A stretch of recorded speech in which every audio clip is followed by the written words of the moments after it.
नमस्कार मंडळी, स्वागत आहे तुमचं माझ्या आजच्या नवीन पॉडकास्टमध्ये। आजचा आपला विषय आहे युरोपची वांगेवाली म्हणजेच टोमल काकू।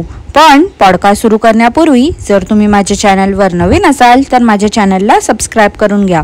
सोबतच शेजारी असलेल्या बेल आयकॉनला प्रेस करा सो दॅट कोणतीच अपडेट तुम्ही मिस करणार नाही। तर मग वाट कसली बघताय, चला सुरू करूया आजच्या आपल्या पॉडकास्टला। मंडळी, गेल्याच आठवड्यात या टोमल काकू पाऊस पडून गेला त्यानंतर कांदा भजीचा आस्वाद घेताना आपण पाहिलं होतं। पण ह्या त्याच टोमल काकू आहेत ना ज्या त्या दिवशी बोलत होत्या की आमच्या इथे तर पाऊस आणि थंडीमुळे एकदम मरगळलेलं वातावरण असते। आणि ह्या त्याच टोमल काकू आहेत ना ज्या बोलल्या होत्या ऊन नसल्यामुळे यांना व्हिटॅमिन डी ची पण कमी झाली होती। मग आता या काकू त्या झोपड्यात सॉरी त्या कॅम्पिंगला गेल्या होत्या, तर तिथे मुसळधार पाऊस आला तरी देखील काकू एवढ्या खुश कसं काय होत्या बरं? कुछ ना कुछ तो गडबड जरूर है। मंडळी, शनिवारच्या माझ्या पॉडकास्ट नंतर मला असं वाटलं होतं की या टोमल काकू निदान स्वतःची चूक सुधारण्यासाठी का होईना सासूबाईंना कॉल करून विश करतील आणि ते दाखवतील, पण त्यांनी असं काही केलं नाही। दुसऱ्या दिवशी स्वतःचा बोरिंग लुक काकू दाखवत होत्या। काकूंना माहिती होतं की पाऊस येणार आहे म्हणून त्या जीन्स टॉप घालून जात होत्या। तर गाडीत बसून काकू बोलल्या आता ब्रेकफास्ट पण त्या बाहेरच करणार आहेत। या काकूंने ते डे 1 ला चिवडा खाऊन दिवस काढला असेल, मग कढी खिचडी बनवली असेल, दुसऱ्या दिवशी पोहे खाल्ले असतील नाश्त्याला, दुपारी चिप्स खाल्ले असतील आणि रात्री मॅकडीला जाऊन बर्गर खाऊन आल्या असतील, तिसऱ्या दिवशी बाहेर फिरायला गेल्या होत्या, तिथे दुपारी जेवल्या असतील, नंतर संध्याकाळी मुलींना आईस्क्रीम दिलं असेल आणि खूप चालवलं असेल म्हणजे त्या मुली दमतील आणि झोपून जातील, म्हणजे कसं जेवणाचा काही प्रश्नच नाही। चौथ्या दिवशी ब्रेकफास्टला कांदा भजी बनवली असेल काकूंनी। खरं बोलू का मंडळी, या काकू तिथे ती भजी तळत होत्या ना एकदम खुर्चीत बसून वाकून वाकून, तेव्हा तर माझा जीव मुठीत होता। काकूंकडे बघून असं वाटत होतं की आता पडतायत की काय, किती डेंजरस होतं ते सगळं। पण अक्कलशून्य काकूंना सेफ्टीपेक्षा डॉलर्स इम्पॉर्टंट आहेत ना। कॉन्टेंटसाठी आणि व्हायरल होण्यासाठी या काकू वाटेल ते करायला तयार आहेत। त्यानंतर या काकू गाडीत बसून मॅपवर दाखवत होत्या की आता आपण घाटातून जाणार आहोत आणि याच्या कडेकडेने आपण जातोय। अहो टोमल काकू, मग आम्ही काय करायचं हे तुमचं डोंगर का पाणी बघून? जाताय ना मग जावा ना, गपचूप एन्जॉय करा, आम्हाला कशाला दाखवताय? थोड्या वेळाने काकू बोलल्या की आम्ही ब्रेकफास्ट केलं। त्यानंतर काकू परत सुरू झाल्या की आता मी तुम्हाला स्वित्झर्लंडचा व्ह्यू दाखवते। नो डाऊट तो व्ह्यू होता छान, पण आपल्या भारतात पण पावसाळ्यात इगतपुरी, लोणावळा, महाबलेश्वर ह्यापेक्षाही सुंदर दिसतो।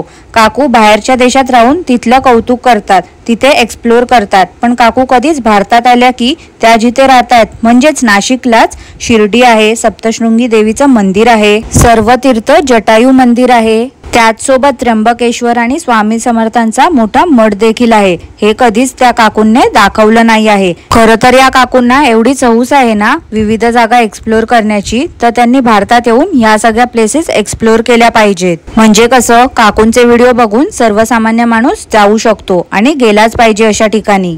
उगाच नुसतं शो ऑफ करायला यांना आणि त्या कॅलिफोर्नियाच्या कॅट मॉमला खूप आवडते। ह्या दोघींचा असा गैरसमज आहे की या बाहेर परदेशात राहतात आणि तिथे राहून या भारतीय संस्कृती जपतायत, पण आतापर्यंत तर कधी आपण यांनी भारतीय संस्कृती जपलेली बघितली नाही आहे। जेव्हा यांच्याकडे काहीच कॉन्टेंट नसतो तेव्हा या नऊवारी साडी नेसून मिरवतात आणि मग भारतीय संस्कृती जपण्याचा आव आणतात, आणि जेव्हा खरंच आपले भारतीय सण असतात तेव्हा या काकू फिरायला गेलेल्या असतात वेस्टर्न आउटफिट मध्ये।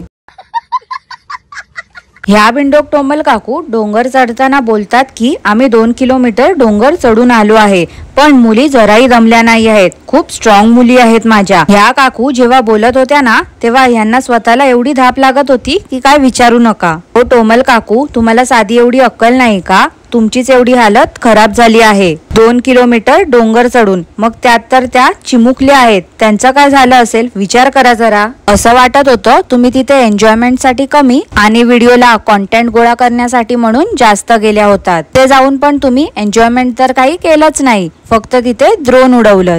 टोमल काकू, एक बोलू का तुम्हाला, तुम्ही ते रील्स वगैरे शूट करताना ते गाणं शोधण्यात जेवढा तुम्ही वेळ वाया घालवता ना तेवढंच गुगलवर ना इन्फॉर्मेशन जर तुम्ही शोधाल ना तर ते जास्त बरं वाटेल हो काकू। अहो टोमल काकू, आजकाल ना तुमच्यासारखे एकाच गाण्यावरती म्हणजे ट्रेंडिंग सॉन्ग वरती 1000-2000 रील्स आम्हाला सोशल मीडियावरती बघायला मिळतायत, यात नवीन काय आहे हो? त्यापेक्षा तुम्ही जिथे फिरायला गेल्या होता तिथली माहिती दिली असती तर ती बरी वाटली असती ऐकायला. आणि अहो काकू, ते रील्स साठी तुम्ही जो आउटफिट घातला होतात ना, म्हणजे तोच जीन्स आणि क्रॉप टॉप, तो तुम्हाला कम्फर्टेबल वाटत नव्हता तरी देखील तुम्ही घालून तिथे रील शूट करत होत्या. कशाला हो काकू एवढा आटापिटा? नाही जमत तर सोडून द्यायचं. अहो काकू, आपल्याला शोभेल असेच कपडे घालावे हो. उगाच याचं त्याचं बघून काय करायला गेलो ना की आपलं पण हसूच होतं. स्नो बघून टोमल काकू एवढ्या खुश झाल्या होत्या मंडळी की काय विचारूच नका. बोलतात की इथे आल्यावर काहीतरी वेगळं केल्यासारखं वाटते. दुसऱ्या दिवशी काकूंनी कॅलिफोर्नियन कॅट मॉमची कॉपी केली होती. ती म्हणजे त्यांनी जो गुलाबी साडी सॉन्ग वरती रेड ड्रेस घातला होता ना, तोच सेम ड्रेस यांनी पण घातला होता. पण टोमल काकू बोलतात की हा ड्रेस मी 1 वर्षापूर्वी घेतला होता पण घातलाच नाही. पण आता स्वित्झर्लंडला आलीच होती तर म्हणून घातला. मंडळी, हा ड्रेस काकू झारा मँगो बोलण्याआधीच सांगते Amazon वर 550 रुपयाला अवेलेबल आहे. थांबा मंडळी, मी तुम्हाला स्क्रीनशॉट दाखवते.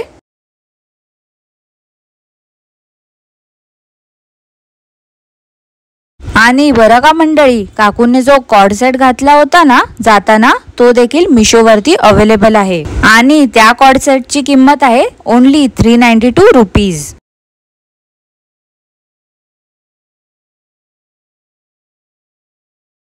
पण हा कॉर्ड सेट काकूंने वाटते दुसरीकडून कुठून घेतला होता, कारण मागे एका ट्रिप मध्ये पण काकूंने तो कॉर्ड सेट घातला होता. मी फक्त काकूंने जो कॉर्ड सेट घातला होता तोच सेम मिशो वरती पण अवेलेबल आहे हे सांगण्यासाठीच तो स्क्रीनशॉट दाखवला आहे बरं का मंडळी. नाहीतर उद्या काकू येतील एक व्हिडिओ घेऊन ट्रॅव्हलर्सला उत्तर द्यायला. आणि या काकू जेव्हा बोंबलत बसतात तेव्हा ते किती कर्कश वाटते हे तर आपल्या सगळ्यांना माहितीच आहे. त्यामुळे आधीच मी हे क्लिअर केलं. मंडळी, त्या बनोज काकांनी अर्धे तर ड्रोन शॉट्स ढापलेलेच होते असं मला वाटते, कारण की त्यांना नीट ड्रोन देखील उडवता येत नव्हतं. आणि हे तर आपण सगळ्यांनी पाहिलंच होतं त्यांच्या व्हिडिओमध्ये. व्हिडिओमध्ये लास्टला टोमल काकू एकट्याच चालत होत्या. ते बघून असं वाटत होतं हॉरर मूवीज मध्ये नाही का, भूत सफेद साडी नेसून चालते एकटीच सुमसाम रस्त्यावरती. नशीब काकू इंडियामध्ये नाही आहेत, नाहीतर काकूंना असं चालताना बघून लोक नक्कीच घाबरले असते. मंडळी, मला असं वाटते ह्या टोमल काकूंनी तो रेड ड्रेस घातला होता ना, तो कार मध्ये चेंज केला होता, कारण काकूंच्या दोन्ही मुलींचे कपडे तर तेच होते आणि बनोज काकांचे कपडे पण सेम होते दुसऱ्या व्हिडिओमध्ये. त्यानंतर ह्या टोमल काकू इंडियन रेस्टॉरंट मध्ये गेल्या होत्या, पण तिथे त्यांना जे खायचं होतं ते नव्हतं, त्यामुळे पिझ्झा खाल्ला.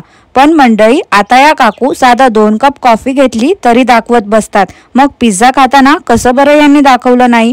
उगाच आपलं लोकांना गंडवण्यासाठी काहीही थापा मारत असतात या काकू. ह्या ज्या खूप दिवसांसाठी जाणार होत्या असं बोलल्या होत्या ना, मला तर वाटते फक्त 4 दिवसासाठीच कॅम्पिंगला गेल्या होत्या. आता काल हे लोक निघाले तेव्हा यांनी ब्रेकफास्ट पण केला नव्हता. त्या मुली कार्टून बघता बघता झोपल्या. हे लोक डायरेक्ट 1 वाजता लंच साठी थांबले होते. किती ते पैसा वाचवण्यासाठी धडपड सुरू असते या दोघांची. अरे, तुम्हाला नव्हतं परवडत तर घरीच थांबायला पाहिजे होतं ना, उगाच खाण्यात कशाला कंजूसपणा करायचा. तुमचं ठीक आहे, तुम्ही उपाशी राहताय, पण त्या मुली तर लहान आहेत ना, त्यांचा तरी नीट विचार करायचा होता. परतीचा प्रवास या लोकांनी दुसऱ्या रूटने केला. तसं पण मॅपवर टोल कुठे आहे हे सगळं दिसतेच, त्यामुळे टोल अवॉइड करण्यासाठी यांनी दुसरा रूट निवडला होता. सतत या काकूंचं स्वतःच कौतुक सुरू होतं की जास्त नाही पण थोडं थकवा आलाच आहे. पण जेव्हा आपण असं कॅम्पिंगला जातो, ट्रॅव्हलमुळे एवढं सामान नेण्यामुळे, मुलांना बघणं, टेंट लावणं, सगळं सेट करणं, त्यात व्हिडिओ काढणं, त्यामुळे थोडं तर जमतोच. टोमल काकू, मग कोणी सांगितलं होतं व्हिडिओ काढायला? नका बनवू ना. तसं पण तुमची कॅम्पिंग बघता असं वाटतंय तुम्ही 0 प्लॅनिंग करून गेल्या होत्या तिथे. आता मंडळी, आज आहे 5 जून. आज आहे काकूंच्या धाकट्या मुलीचा बर्थडे. त्यासाठी काकूंनी कालच सगळी तयारी केली आहे. काकू सांगत होत्या तिथे कॅम्पिंग मध्ये पाऊस पडायचा तर मस्त आम्ही पावसाचा आवाज ऐकत ऐकत झोपायचो. पण इथे तर पाऊस पडला तर काकू एकदम मरगळलेल्या होत्या. कमाल आहे ना काकूंची. टोमल काकू, अरे वा, यावेळी तर कॅलेंडर तुम्ही मी सांगण्याआधी चेंज केलं, खूप छान. मंडळी, या टोमल काकूंने शैलाच्या बर्थडे साठी जे काही डेकोरेशन दाखवलं होतं ते मला तर असं वाटते या काकू पण कॅट मॉमच्या गराज सेलला गेल्या होत्या. तिथूनच सगळं बर्थडे डेकोरेशन यांनी उचलून आणलंय. टोमल काकूंनी शैलाच्या स्कूलमध्ये देण्यासाठी केक आणला आणि घरी बर्थडे सेलिब्रेट करण्यासाठी दुसरा केकची ऑर्डर देखील दिली आहे असं त्या बोलल्या. गेल्या वर्षी या काकूंनी सासूबाईंसोबत शैलाचा 4था बर्थडे साजरा केला होता आणि 2 लुक केले होते तिचे, एक स्कूल साठी आणि एक घरी बर्थडे पार्टी साठी. करण्यासाठी. काकूंनी तिच्या मैत्रिणींना बोलवण्याऐवजी सगळ्या स्वतःच्या मराठी मंडळातल्या स्त्रियांना बोलवलं होतं.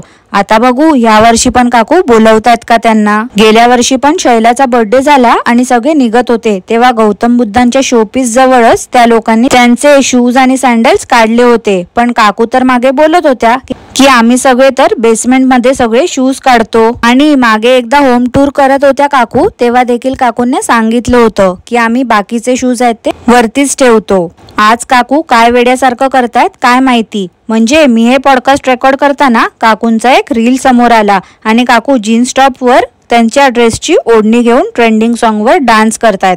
म्हणजे नेमकं या ठीक आहेत ना की ह्यांचा स्क्रू लूज झाला आहे. काय मग मंडळी, तुम्ही काकूंचा तो वेड्यासारखा डान्स बघितला का? मला नक्की कॉमेंट करून कळवा. आणि आजचं पॉडकास्ट मी इथेच थांबवते. आय होप तुम्हाला आजचं पॉडकास्ट आवडलं असेल. पॉडकास्ट आवडलं असल्यास लाईक करा, शेअर करा, चॅनलला सबस्क्राईब करायला विसरू नका. सोबतच शेजारी असलेल्या बेल आयकनला प्रेस करा सो दॅट कोणतीच अपडेट तुम्ही मिस करणार नाही. धन्यवाद.